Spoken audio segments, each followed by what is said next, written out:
Hello, everyone. Welcome to the market update for Tuesday, March the 15th. If you have any questions during the week or any questions I don't get to in class, make sure you send those to jerry@traderspro.com. All right, let's get started with the update here. Obviously, we're still kind of stuck in this range. I've identified the range in the last couple of updates. I'll go over it again today for those that are new, and for those that have been following. We want to still make sure we're focusing on the same area. I would lean a little bit more towards the market having a little bit further to drop. A couple things that are telling me this is that when the market's attempted to rally the last few times, that's quickly rolled over. There's no buyers there. There's the short covering rally that causes the reversal, which we're seeing today again, but there's nothing that follows through and breaks us out of this range that we're in. And again, we'll look at that range here in just a second. I also saw an interesting thing. You hear me talk about some of the psychological factors that come into play that you need to pay attention to. There was some survey thing. Again, I don't get too caught up in the original source of this or the details of the survey or what have you, because I was really just focused on just the psychological factor that there was a large percentage of the people that were being that were taking the survey that felt like had already bottomed, that we've already bottomed, and we're gonna start moving up from here. Again, I talk about this all the time. That's not what you would feel like at a bottom. At a bottom, you'd have the majority of people thinking we have further to drop. People very pessimistic about the future. Those are the types of things that you feel at a market bottom, and so the more people that come out and say we need to start jumping in here, we're at a bottom, we're going to start moving up from here, that tells me we probably have another leg down, and that another leg down would likely trigger that panic selling that we probably need to see before we've hit a true bottom. Now, again, our job, don't get me wrong in this, our job is not to try to predict tops and bottoms. Now, you'll notice as you follow me, if you follow me weekly, you'll notice that we are pretty darn close to some of these major tops and major bottoms, at least from from the numbers. Starting to we kind of talked about a market top a little while back and started to talk about some of these reversal signals that were starting to take place. And again, we're not going to perfectly predict it, but it's been pretty close a lot of times. And it all comes down to following these little clues that I teach you in these update classes. So it does pay to kind of invest a little bit of time in these. I know sometimes they can be repetitive and maybe a little bit longer than they might need to be sometimes, but I'm telling you, if you master these things that we talk about and the things I point out, you'll start to recognize those same clues, and it'll make a huge difference. There's a reason why we're not doing any trades right now. It's just not the right environment. Although there are some things I'm going to add to the portfolio today, there are just specific pockets that look good that you'd want to be focusing on. But being able to recognize those conditions is going to save you a lot of money. If you're thinking you want to go in heavy right now, like I said, that's you're probably going to get hurt pretty bad thinking that the bottom is in right now. So anyway, to go over the direction alerts here, this is something I've talked about the last few updates. Is again wanting to see momentum, wanting to see it get into this extreme range and maybe to the left side of the halfway point.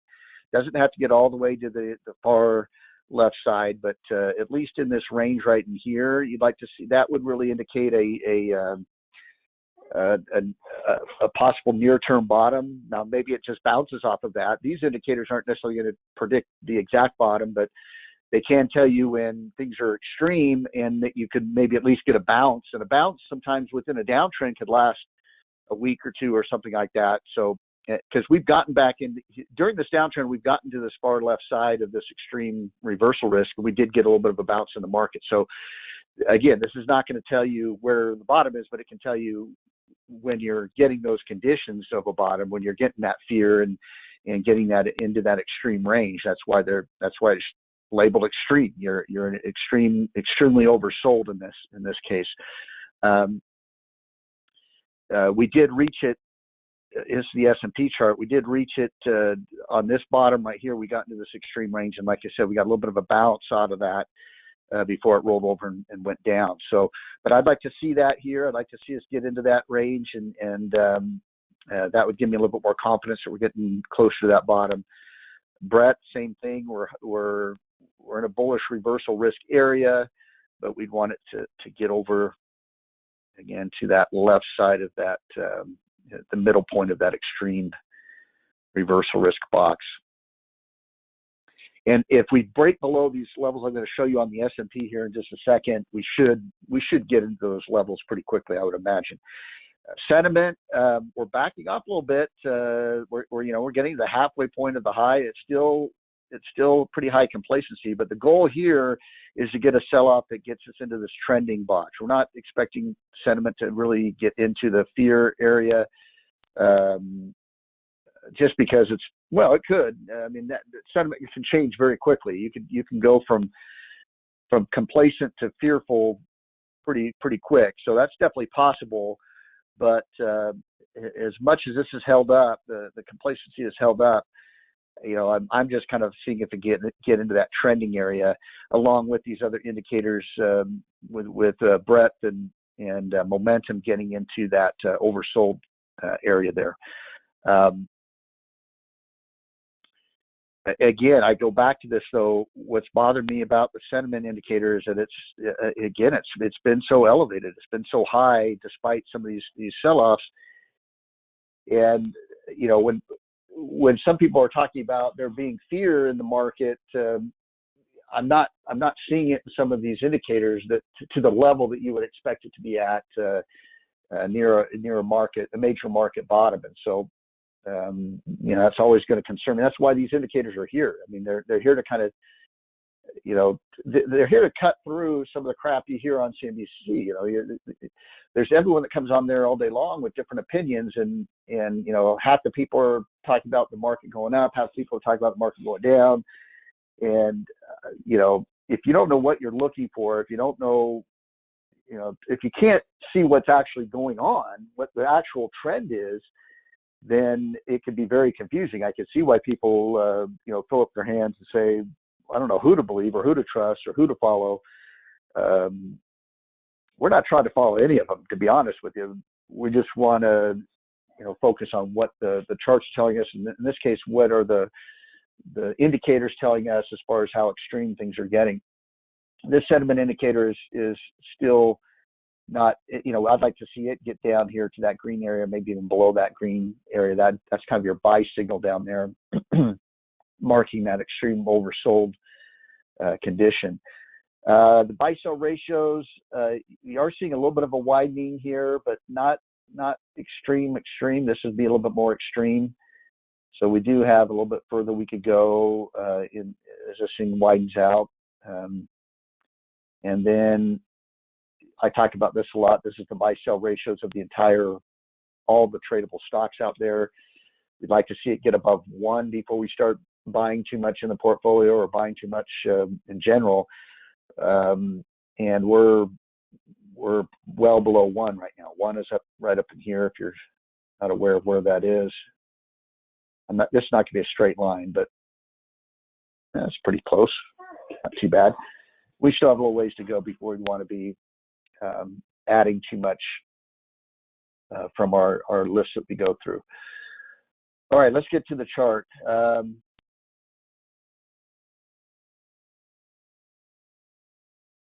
pull up the S&P chart right here, and I need to highlight the key areas. We could extend this line all the way back to here. And hopefully this will be a straight line. It's harder to draw a straight line. That's significant, and then this down here is significant. And if you want a dollar amount, it's about 410 on the bottom down here, up to about 428 is right up here in these tops. Now, I've talked about how significant this bullish reversal day is, and it's still coming into play. We've traded into the candle. Back here, we got down. This is last Tuesday right here. We had the low right down here, but the buyers pushed it back up. It was very short. It rallied up. It tried to rally again the next day, and then it tried to rally open up here on Friday, but then reversed back down. So it can't seem to get above this price area, which we can understand when we put it in context. There's support here, support here. This was also the closing price of that big bullish reversal day. Here was a low that it didn't go below. Here was a low it didn't go below. And then it broke through it. And once it broke through it, it's been having trouble getting back above it. These couple trading days right here, this was Wednesday and this was Friday, went right to that price level and then failed. It could not get above it.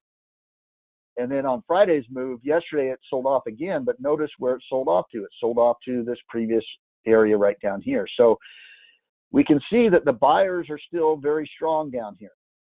They were the ones that pushed it, reversed it from the gap down on this day. I told you how on that day, once the market opened, it moved up very quickly. Within seconds, it had moved up to this area right here. So I'm assuming these are the same buyers that keep pushing things up. But again, there's no follow through. There's nobody else that's coming in, and you need more buyers to come in to get things moving higher. And they're not there. Now, I'm not saying they can't come back in. I'm not saying they can't jump in. And maybe one of these days we're going to see that. Maybe there's a big day and there's a big market breadth, a lot of participation, a lot of volume. And we're breaking out of this level right here. We're breaking out above this 428 area here. But until that happens, then what I'm seeing is these are the only buyers holding the market up. And so that's why this is critical. Now, again, they've shown that they're willing to buy all the way down into here. So even if we break below this area, I'm not suggesting that. Well, we could see it slide very quickly because these buyers could suddenly turn to sellers, and then you'd break right through that low. But until we break below this low, there's always the possibility these buyers could hold the market up, and we might even see it continue to move sideways. We can maybe rally back up to this area, roll over again, and get stuck in this range. So the problem is, and this has been the problem now for the last week and a half or so, is that we're stuck in this range. And when we're in this range, it could go either way. We could see possibly buyers jumping in and pushing this thing out higher. We could see sellers take it down another notch. And so there tends to be a feeling of guessing in this environment and that's why I haven't done very many trades. It's like I don't want to even, I like to buy put options when I'm expecting the market to drop, and I haven't been doing a lot of put option trading either. Because, you look at yesterday, things were looking more bearish yesterday as we dropped lower again, and then we get today's pop right here. It's just whipsawing back and forth, and same thing happened back here. It looked like things were going to get pretty bearish, and it whipsawed back up. It's just these conditions right here. If you're not careful, they can wipe you out.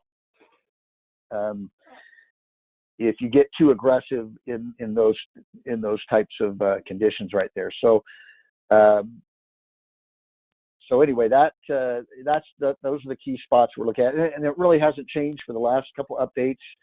But like I said, those that are pretty new to this, you want to see SPY get above 428. Now, again, that's just a starting point. I'd like to see is like consecutive days where it moves up. Here was a rally day, and it didn't have a follow through to that. Today's a rally day. Do we have and I could see it possibly rallying a second time tomorrow, But do we get another rally day up to here and then it stalls? I'd like to see if I'm going to become a little bit more bullish on the market. I'd like to see another rally day here and then break out above this 428 area. And then ultimately, I'd like to get above this high right here as well, because you've had lower highs and lower lows during this decline. You'd want to, that would be the first area where you'd have a significant higher high and you'd have a higher low if these lows could hold right here. And now that may not be the bottom, and that's what would worry me, and that's why I'd rather have this thing sell off and get it over with, because even if we did break above these levels, you got to wonder if this is a big, this is wave A and this rally is wave B, and then you're getting the big wave C that could come way down. That would mean that the bottom isn't in yet, and it means you're probably waiting. You're going to have a period of waiting again if this thing drops, waiting for that bottom to get put in. So I'd rather see it now. But again, the market doesn't always do what I want. I wish it did sometimes. If you're going to drop, let's just get it over with. I'm kind of impatient that way, like most people. But sometimes that's what it takes to get that panic selling, is to give people hope that you're at a bottom and it rallies up into here. People think it's over, they get confident jumping back in, and then bam, they get their heads chopped off as it really flushes everyone out on the way down, and it causes that panic selling to take place. So we'll see what happens. But that's the key. Those are the key areas. Down here, again, it's that 410 down here. If you're looking for the low, you also, again, if you really want to just focus on one thing, it's just focus on this candle right here. If we get above the top of that candle and can get significantly above there, or could close above there, that would be more bullish. If we drop below the bottom of this candle, that's going to be a lot more bearish. Now, again, some reasons why I think that we are going lower. If you look at, hold on here, let's get to the market update here.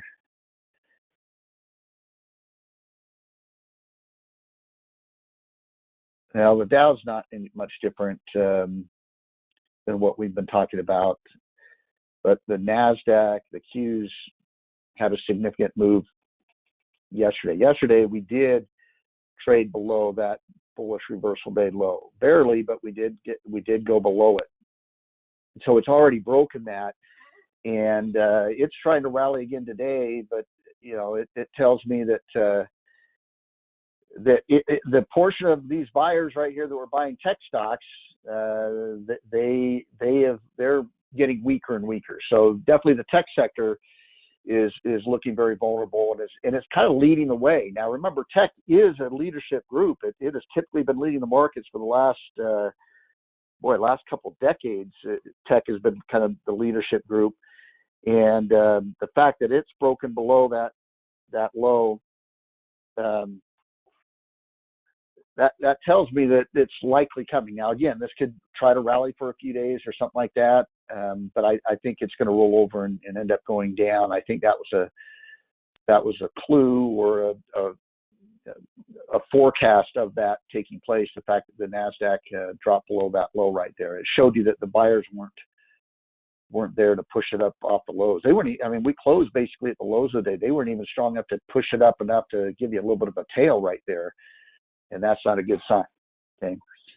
So that's a leading indicator. There's another one coming up that I'll show you as well, but that's a little bit of a leading indicator that that things could get pretty ugly.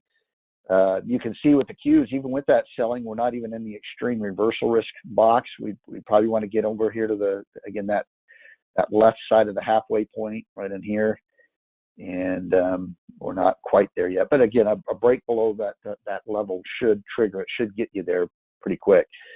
The Russell 2000, it's not really any much different than the S&P that we've looked at. We're still kind of focused on this bullish reversal candle right here. It doesn't get down below the bottom of that. Um, now, the bonds, getting into bonds, I think there's been a significant move in bonds over the last few days. We talked about the bond market continuing to be in a downtrend. It's still acting like a downtrend, going to lower highs, lower lows. We did have a lower low right here. One thing to point out on this chart is that we are at the far left side of that extreme reversal risk box, which means that that we're at the extreme level. We should see the bonds start to rally a little bit. Now, one thing that typically, typically bonds in the market are going to move in opposite directions, and the reason for that is very often, and it's usually the reason why we even look at the TLT is it tells us again what professional traders are likely doing. Remember, our job as technical traders is to get good at focusing in on what the professional traders are doing, because they're the ones that move the market. Okay, they're the ones that buy the thousands and thousands of shares, millions of shares of stock, and they move the markets up and down with their buying and their selling. What professional traders tend to do is when they're more bearish on the market, or when they're worried about the market going higher, and this usually happens when the market starts selling off, is they'll typically come out of the stock market, they'll sell and get out of the stock market, and then they want to get some return still for their money. They don't want to just sit in cash and get nothing, and so they'll put that money into the bond market. Now, obviously, in the bond market, they're not making a very big return, especially right now. But it gets them some return while they're waiting to get back in. And so very often what will happen is when the market sells off, you'll see bonds go up. Now, that hasn't been the case. Now, that's not the only dynamic in the bond market, okay? The bond market has been moving a lot based on expected Fed decisions on interest rates and interest rate hikes. And, we've seen bond yields go up, which has caused bonds to go down. So there have been days when the bond market has been up and the market's been up, or the market's been down and the bond market's been down as well. They've kind of moved in the same direction. But now that we're seeing this extreme right here, what could happen then is we could see the market sell off. The bond market is looking like it should rally. It's extreme right here. I could easily see where if the market started to sell off, especially if there's panic selling, that there would be money flowing into bonds, and we could see bonds start to move higher, maybe even possibly reverse the trend. Although this is going to be the key high right here to reverse the trend, because we've had lower highs, lower lows all the way down. Like I said, we just reached another. This was the last lower high, and we've reached a lower low. So again, you'd have to get above that. You'd have to get above that high right there to break that cycle, break that downtrend, go to a higher high. Now, you can have smaller, higher highs and higher lows, meaning as this thing starts to move up, if it does, you could kind of stair step up a little bit where you're getting higher highs, higher lows through here. But this is the one you'd have to get above to significantly break that trend in that decline in the bond market there. And that's a pretty sharp drop. I mean, bond yields don't move very much typically, and we've had some wild swings in some of the bond yields. I mean, look at these gap downs right here. These just don't happen. I mean, they don't happen very often. If you look at the history of the moves, you just don't see that big of a move.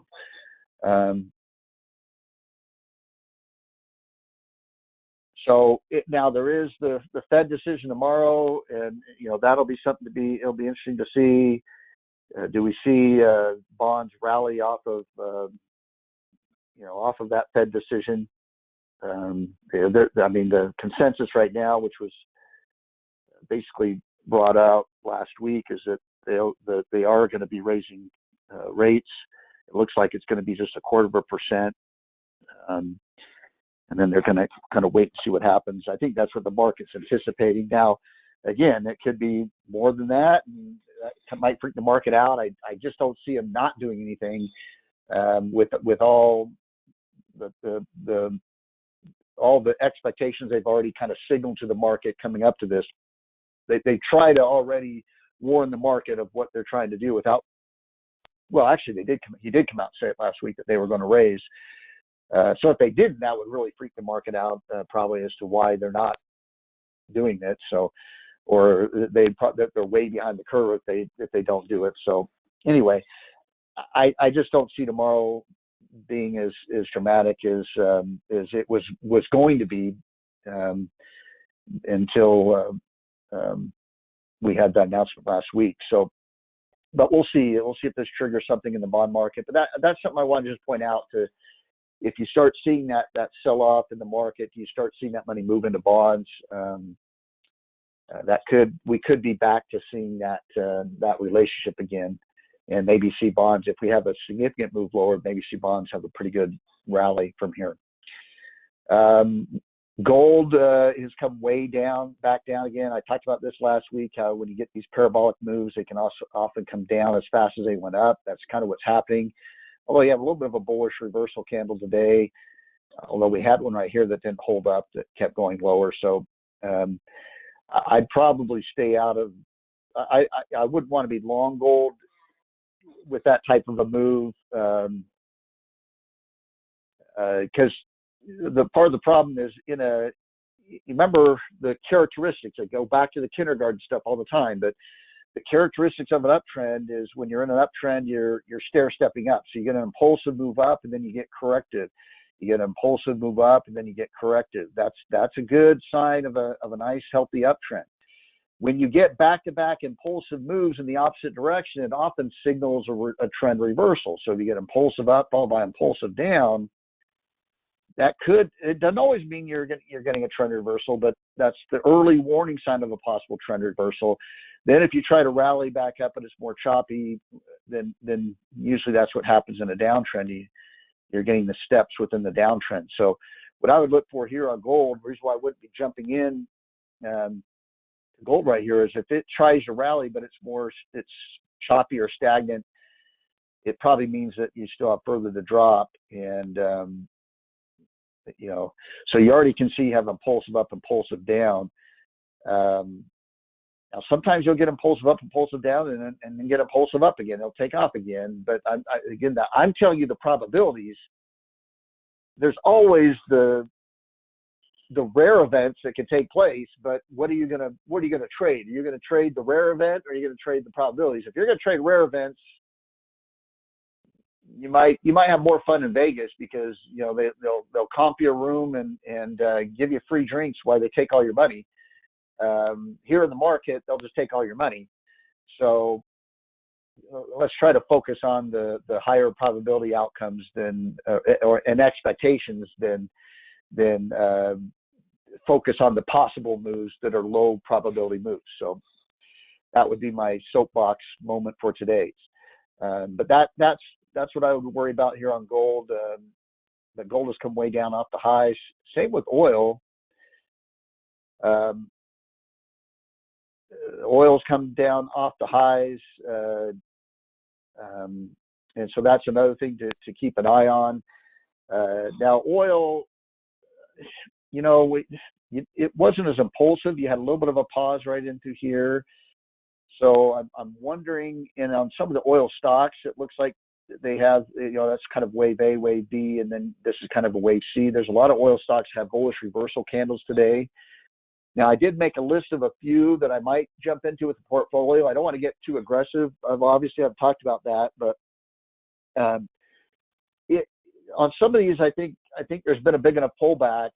What I'm going to do with my oil trades, though, is very strategic. This was the day when oil started trading, when the invasion happened, when Russia moved into Ukraine.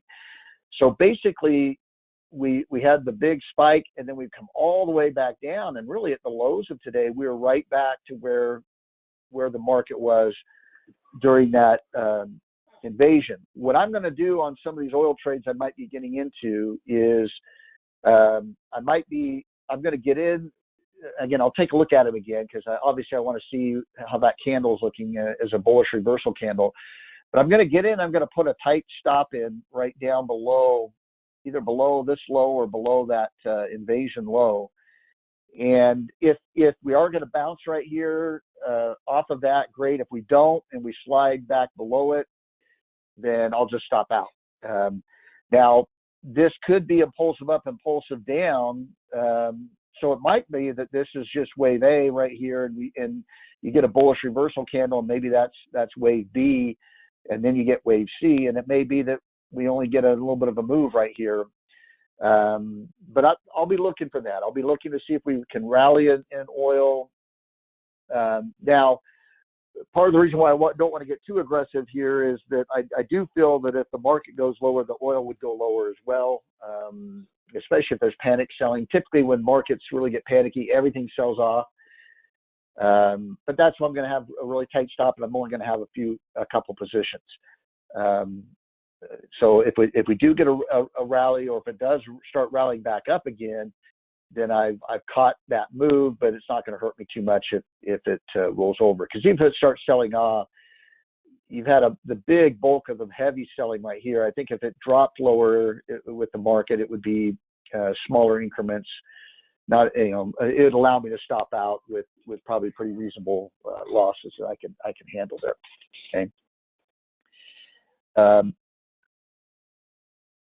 All right, and you could say, well, Jerry, how can you? Could I do the same thing with gold? Yeah, I think you could.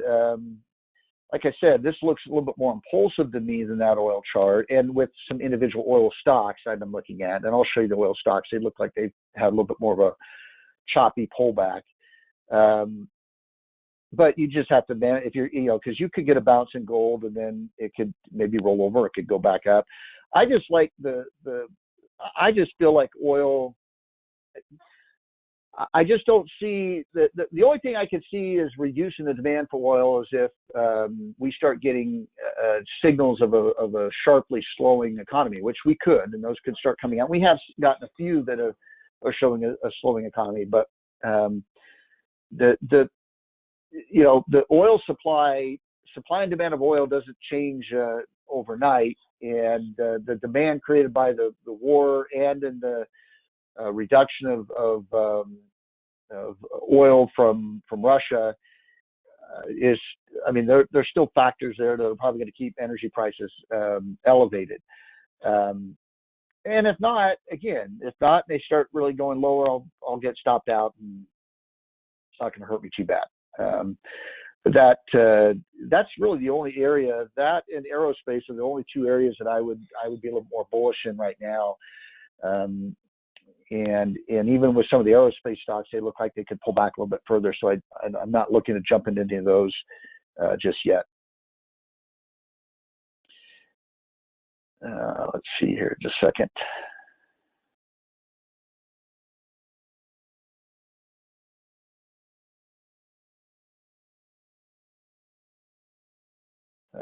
I got a question. I'll answer that question here in just a second. Let me get through the rest of this list here. So I don't want to get too far off track.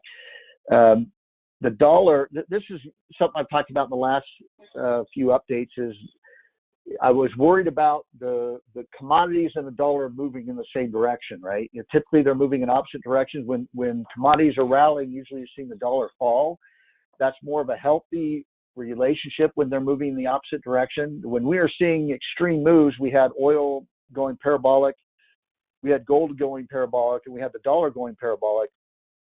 That was a big warning sign. And typically when that happens, it leads to a recession. So now it's good to see oil drop dramatically, gold dropped dramatically, and the dollar remaining elevated. In fact, the dollar was rallying these few days as oil was falling.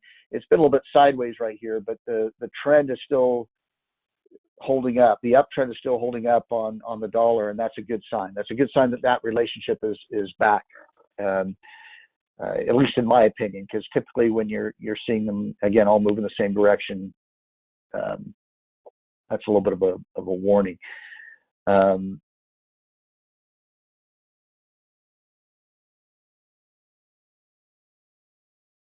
question: how often does the system update new buys? The system updates overnight, so you can have something go to a buy signal today, but it won't show up as a new buy until it updates overnight. The system updates overnight, so you can see plenty of buy signals on some stocks, but they won't show up as new buy signals until the next day or overnight when it updates.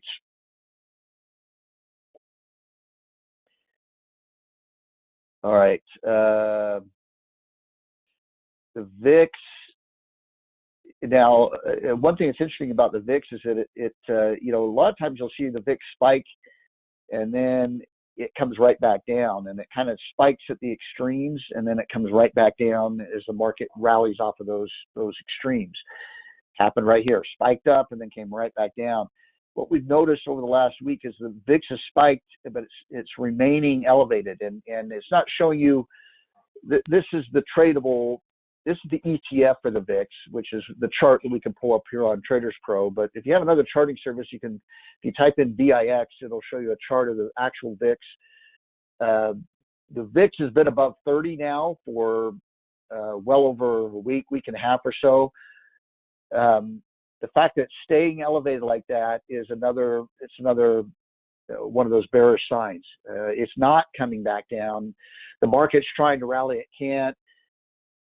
I think we're going to get a spike again, and we'll probably get a spike from here in the VIX that will hopefully it'll mark that bottom where it spikes up and comes right back down. But this is telling me that there's probably another spike coming, and it goes back to just basic, again, chart analysis. The VIX is up, moving a little bit more sideways. The previous move was up. Whenever you see a stock moving sideways, you want to pay attention to the direction it's moving in before it moves sideways. That's where it's more likely to go after it's done moving sideways. Well, if you had to move up, it's been moving a little more sideways. Now it could maybe this is wave A, wave B, and you get a VIX come down a little bit and then it goes up, and that could coincide with the S&P trying to rally right here, goes up a little bit maybe for a couple of days. But that's showing elevated VIX is bearish the way that's holding that 30 level on the VIX. This is another chart that's a little bit more bearish for the market. Here's that big bullish reversal day candle that we're looking at on the other charts. We already broke through it clearly on this drop right here, and then yesterday we went to another lower low. Now remember, the chip stocks tend to be a leading indicator of the NASDAQ 100. The NASDAQ 100 came down to that level, but it didn't break. It barely broke below it yesterday. We're clearly below it on the chip stocks. If that's a leading indicator, which it tends to be, we would assume that the NASDAQ 100 is going to break those levels. And until we start to see the chip stocks start outperforming, until we see the chip stocks get above that top of that reversal day, back up in here, we're gonna likely remain bearish and feel like there's still further we could drop. Dow Transports, you're comparing this to the Dow Industrials. Make sure you're comparing apples to apples and oranges to oranges. This one's actually been holding up pretty well. If you look at a longer term chart there, you can see kind of a key area that we want to pay attention to. We don't want to see it break the bottom of this sideways range it's been in. That would be pretty bearish if it broke below that. So that's something to kind of keep an eye on with the Dow Transports. And then Bitcoin has been, failing to rally. It's tried to rally a couple times and it's remained a little bit bearish. There's a little bit of a support area right through here, though, to keep an eye on. Obviously, there's this reversal data to watch. But every time you got down to this level, you rallied up. And now we're just kind of holding right here. See if we break below that. I'd assume we'll break below it just because here was a lower high.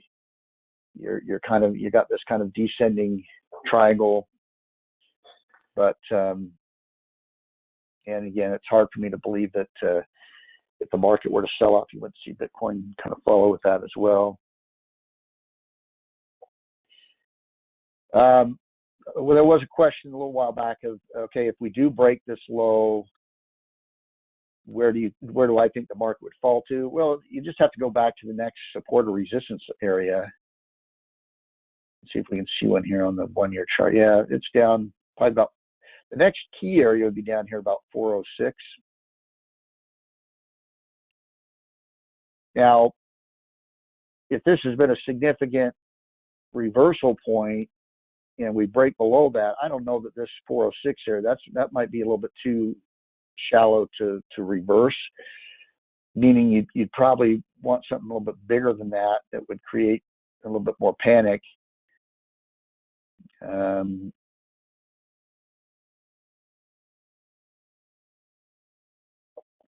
mean, there's a few. I mean, this would probably be the most significant area right through here. That's pretty far down. That, I don't know if we're talking about, but this is an area right here that there was a lot of congestion in for several months. There's this area right through here. So, you know, those would be the areas. This is the one I just drew right here, that 406. So you'd look at these other areas as being possible. I mean, obviously, right down in here would get you into that panic, probably get you in that panic area. I mean, look at where the panic kicked off on these other moves. You had a pretty decent drop right here, and then the panic kicked in right there. Dropped down a little bit. Well, this one dropped into that near that support area, had that bullish reversal candle right there. Yeah, definitely, probably in this area, you'd probably get enough fear. But you know, any of these levels would be ones that you'd probably keep an eye on.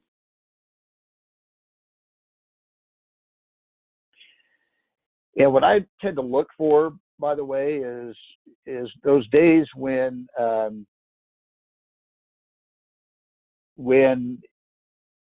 you're just shocked by how much you're down. You know, it's just, you know, when you're like, this is crazy, you know, or when it's just relentless, it's dropping and dropping and dropping.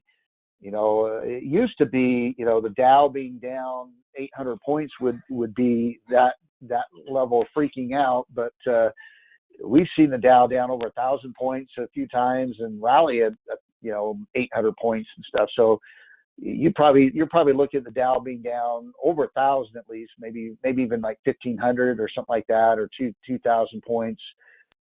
That's something like that. Or if you just got a big gap down where it opened down, the Dow opened down 1,000 points, and then somebody reversed that. That could be a little bit of a signal of a bottom as well.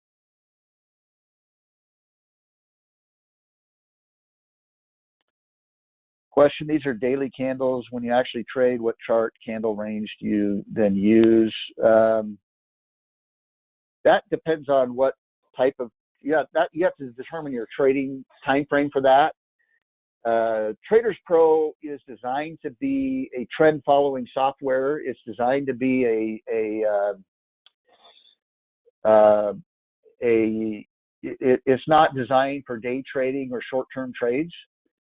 So if you're looking at trades you're going to be in for a few hours or a few days, you're going to probably use another charting service. You can still use Traders Pro to find trends, but you're probably going to use another charting system for your decisions, because they're going to be shorter decisions. You're not getting real-time prices in Traders Pro because the fact it's not designed to be a short-term trading software. There are additional costs. You want the real-time price data, it bumps up the cost, which means you'd have to pay more for the service.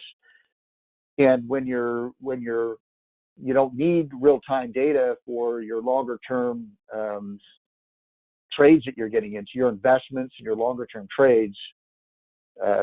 So to answer your question, if you're going to be doing shorter-term trades, yeah, you'd use another charting system. You know, there's a ton of them out there, and you could use different time frames for those decisions. You could look at a 60-minute chart where every candle is an hour of trading, or a 15-minute chart, or a 5-minute chart, or whatever. You could use those different time frames, but Traders Pro is not designed to be that, and that's why we don't. You're not going to hear me talk about short-term trades with the software. All right, let's get into a couple of stocks here. Like I told you, we really don't want to be getting into too much, but oil again is at the top of the list, and there's a few oil stocks you could kind of consider. And then I like aerospace again, although they can pull back a little bit with the market pulling back. But I think there's more energy into those stocks right now with the conflicts going on and the potential of those conflicts getting bigger. Now that could change. I mean, if suddenly Russia pulls back and gets out of Ukraine and admits defeat or whatever, which is not likely to happen, but obviously there might not feel as great a need to pour money into new weapons and things like that. But even then, what's going on is, even with what's going on right now, what the other countries are doing right now is they're analyzing the war and seeing, okay, what weapons is Russia using, and are they effective, and what's Ukraine doing, and is that effective, and what kind of technology would change the dynamic of the war, and there's a lot of ideas already out there right now, but a lot of times what happens in the defense industry is there's all these ideas, but obviously the money needs to be there, and if you don't think you need it just yet, or there's not seem to be a use for it, then they don't okay the money for those projects. But what I see coming out of this is seeing needs in different areas, or advantages in different areas, maybe in drone technology and things like that, and then these contractors getting money to develop some of these ideas that they've had. So I just think this is going to be a bull market in aerospace, at least for the next little bit. And I think this is an area that you'd want to try to focus on a little bit and at least have some exposure to over the next few months. But in the oil sector right here, a couple that are on the hold list right here that I think stand out. One is Peabody Energy, BTU, 99 strength rank. Let me switch this to signals here. Actually, let me switch it back to candles. What I like about it is it's pulled back. There's a couple things I like about it. It's pulled back. Let me go to a 1-year chart so we can see the bowl. So you've got this bowl-shaped move right here, and we pull back to it. Now today we opened below it, but we have a bullish reversal candle. We're actually back above it, and we have the bullish reversal candle. So you pulled back. Now let's go to the 6-month chart. You've got this ABC pullback, wave A, wave B, wave C. You're back above the top of that bull so it opened down here and then immediately rallied back up. So you got a bullish reversal candle right there. And what I like about this is that you can put a stop below that bullish reversal candle. If this doesn't hold and we don't see it start rallying back up and it comes right back down and gets below that low, just stop out, get out. So basically you're only risking getting in right here and getting out right here. You're only risking this amount. And if it does get back up to the previous high, just visually that looks like 2 times what I'm risking. I have a chance to make 2 times what I'm risking, and then some maybe if it keeps going higher. I like the reward to risk of that trade. And I like that chart right there. So that's one that looks pretty good. And you could wait for more confirmation, wait for it to go back to a buy signal. It's pretty close to going back to a buy signal, as you can see right up here. Another up day or so, and you get back to that buy signal.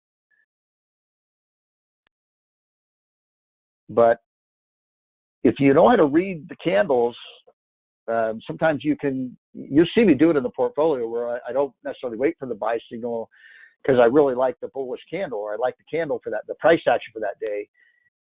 And as long as I've got a clear plan and for my trade, I know where my stops are, that's, but it gets back to, if you don't know how to look for the candles or what the candles are showing you and the price action, then go ahead and use the signal, wait till the signal triggers. Okay. But I'm always going to say that knowing how to trade, knowing how to read charts, knowing how to read price action is always going to make you more effective using the software, because you're going to see things before the software will trigger it. And there's too many of these little clues, these little factors to develop a software to make it perfect. So any type of trading knowledge is going to make you, is going to give you an advantage over software. It's going to make you more effectively use that software. So I always recommend that people increase their knowledge of reading charts and reading price action. Whatever software you're going to use at that point is going to make it more useful for you and beneficial to you. And you're going to see things before those software programs trigger certain moves. So, all right. So BTU is one, and then there's another one that's another kind of coal company, which is CEIX, Consol Energy. Kind of similar. You've got it's still in its bull move here, as you can see. Kind of broke out right here, but it's got the, you've got the bowl shaped move right there. You've got higher highs, higher lows, and you've got a bullish reversal candle today, which if it holds would give you a higher low if it does rally up from there. If it doesn't, then you probably want to be stopped out. So there again, you've got if you want to trade this, you've got a pretty clear, you could get in and then put a stop right. You could have a real tight stop, or you can put a stop down below here if you want to give a little bit more room to start going back up. I would believe that if it doesn't go back up off of this bullish reversal candle, it's probably going lower, and you probably want to be stopped out. So I'd probably keep it real tight right there, but that's just me.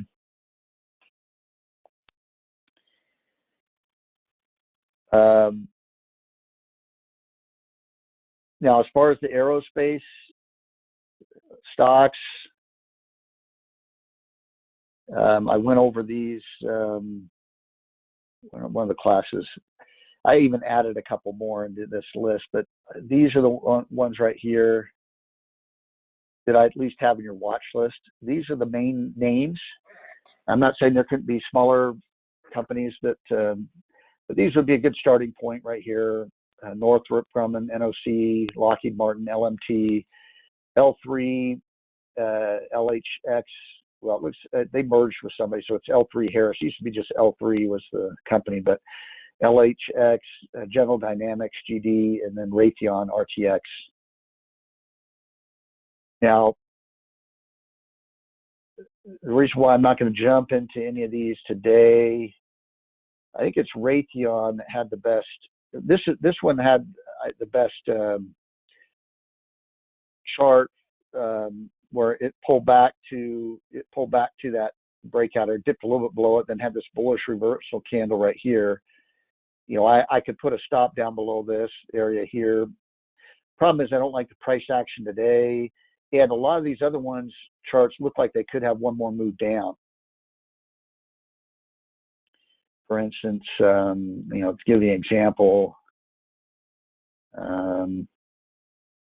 Lockheed Martin. I think all of these. See, Lockheed Martin right here had this pullback right here, and then it's moved sideways. It probably has another pullback move.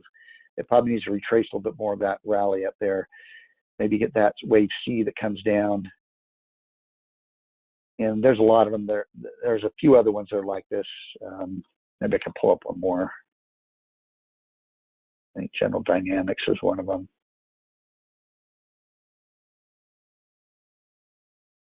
Yeah, same thing where you have this initial sell-off. It's moved a little bit more sideways. Probably has another move down, and you probably want to wait for that.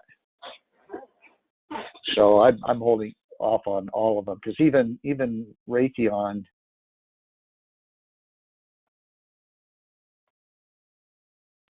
I mean, it could be that even though it looks like it's kind of pulled back, that could be wave A, this could be wave B, and it could have wave C where maybe it pulls back here a little bit further, maybe it pulls back to this area right here.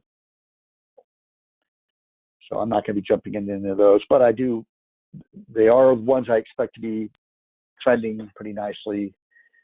And so I want to keep those on the watch list to look for opportunities to get in. I do want to get into some oil stocks. Out of our list here, I'm looking to get back into CLR. And again, I'm going to keep real tight stops. I like the pullback. This one broke out and it's pulled back. Bullish reversal candle today. I'm going to get in and put a stop right below that. And I'd really like to wait till the end of the day, but I might go ahead and get into a couple of these just to show some people how to add stocks to your portfolio if you need to. But, we've come off the highs a little bit since I've been doing the class. And so if this thing fades into the close, it may not look as strong of a bullish reversal day. So it'd be, so I might just I'll get into this one, and then I'm also looking to get into USO because USO is basically just a pure oil play. What you noticed on that was actually did not look like a bullish reversal. So I'll actually hold off on this one. This was positive. This was showing a bullish reversal. Yeah, maybe I'll hold off on all these to see what they look like at the close. Well, let's look at OAS. OAS was one from the watch list.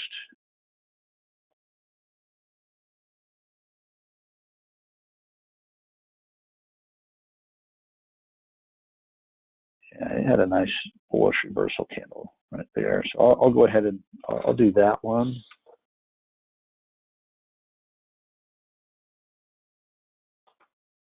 And then I might add BTU.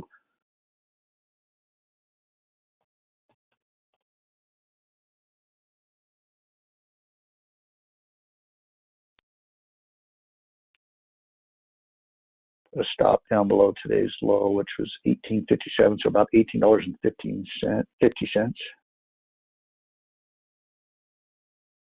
Yeah, since I'm right here, let's go ahead and do that one. So I'm going to add to portfolio this blue plus box right here.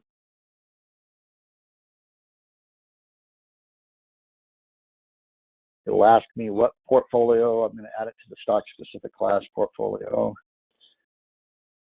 My stop is going to be at $18.50 below today's low.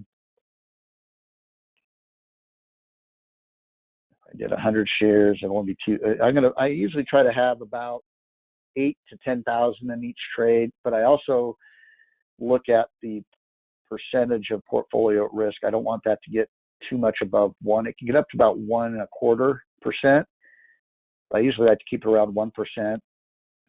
That's the percentage of your portfolio that's the amount you would lose in your portfolio if you're wrong. Which if I'm putting in about $10,000 into the trade, I want to try to make sure my loss isn't more than $1,000, which would be 1% of that $100,000 trading account.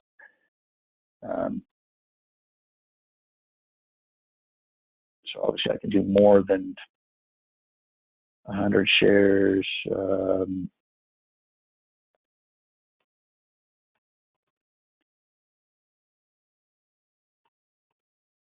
Let's do 400 shares. That'd be about 8,000 into the trade and right at a 1% risk. And it shows you the dollar amount too. So if I get stopped out of it, and again, I'm not always guaranteed to get stopped out at the price I want to stop out at. It could gap down below that, but you can't control that. But I'm planning on only losing about $976 if I'm wrong. And then like I showed you, if we get back up to previous highs, I should be at a profit of twice that amount. So I should have about a $2,000 profit for that possible $1,000 loss. And, so it looks like a good trade there. So I'm going to go ahead and purchase this.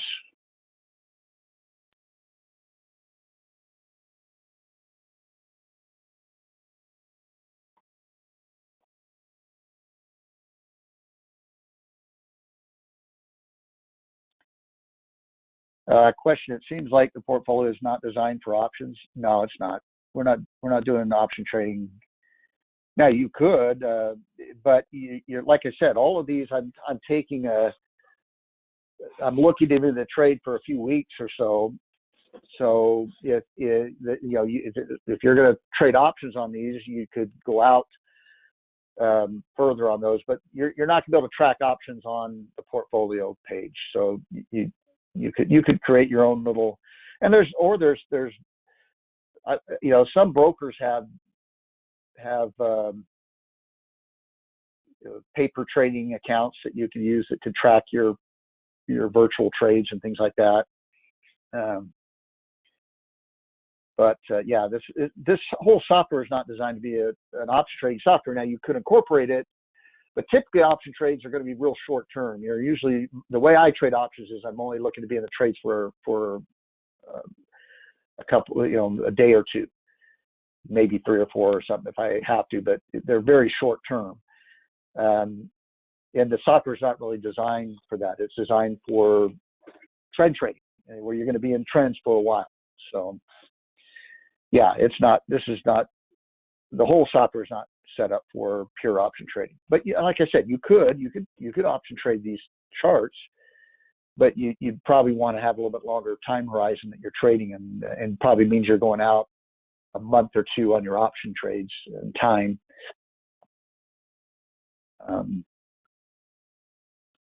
All right. Let's do real quickly here. Let's get into OAS. That was the other one I wanted to.